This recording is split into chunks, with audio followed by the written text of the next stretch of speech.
Hello students, welcome to Steno Buddies. The dictation will start in 5 seconds.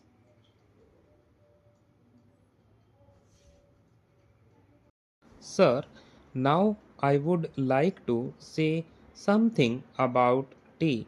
This time there is taxation on common tea, the tea that we are consuming here, so that there can be more earnings through export. But if we examine this tea industry, we will find that we are not getting good results either by the efforts of the tea board or by the efforts of government. One fourth of the production of the whole country is represented by tea, but that much of attention is not given by the government to this industry. They think that it is already getting foreign earning and so it should continue to get it.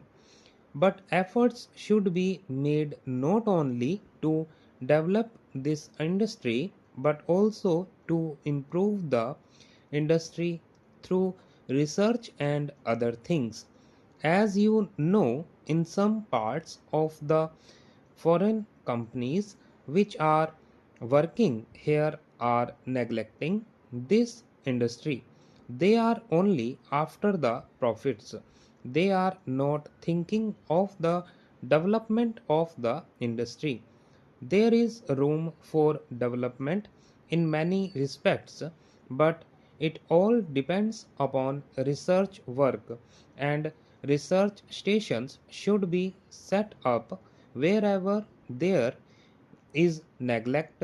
No doubt the tea board is there, but the tea board is not seeing to these things. That is our complaint. In the tea board, people are there who are not at all eager to see how this industry could be developed, how we could earn more profits, how the quality could be improved, and how the quantity could be increased.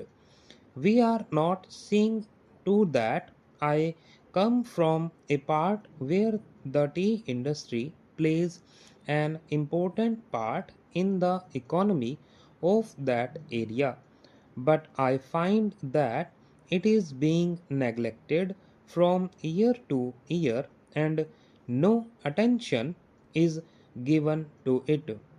I find that there is this drought menace is in the tea plantations.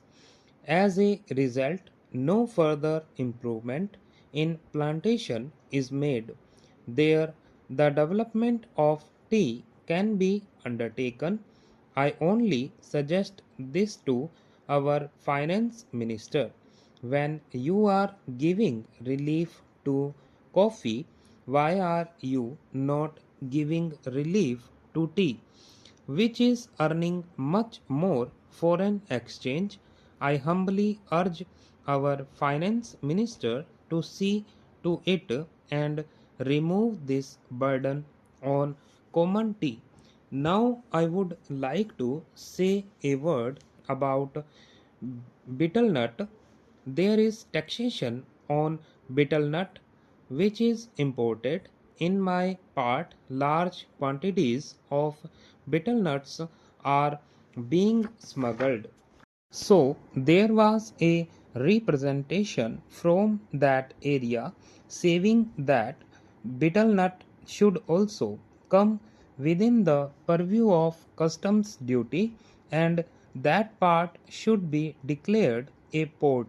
A representation was made to the finance ministry as also the commerce and industry ministry, but nothing is done. I urge upon them to see to this whether smuggling, which is giving no benefit to the government and which is going to be increased, cannot be stopped. Though our land customs department is there, it cannot deal with smuggling effectively.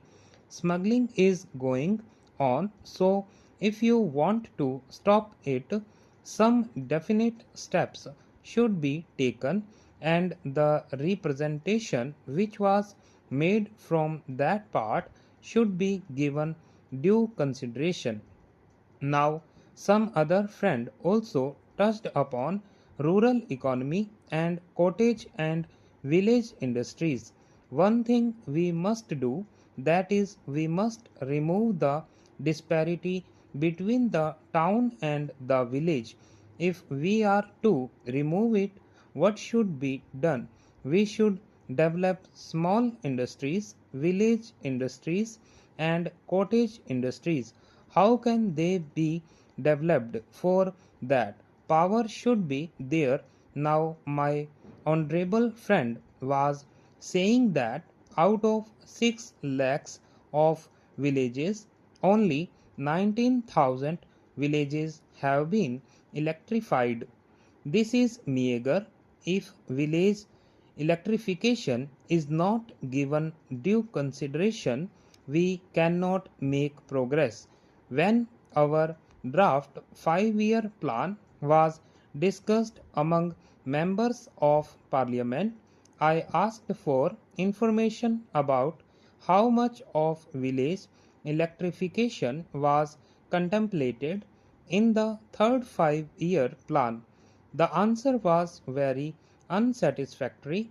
Unless you develop your village industries, how can you advance?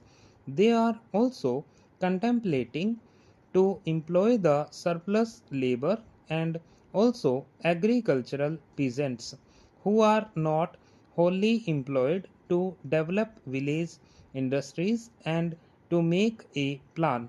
But unless power is supplied, unless you have a good scheme of rural electrification, how can village industries be developed in these modern days? We say big things, we say here and we shout from housetops that so much is being done for the rural areas, but actually we are not doing what should be done. If rural electrification is there, then rural industries can be developed. Otherwise, they cannot be developed. Unemployment cannot be solved. The only solution for unemployment is the development of small industries and cottage industries. Otherwise, unemployment will increase year by year and there will be frustration among young men, particularly among the educated.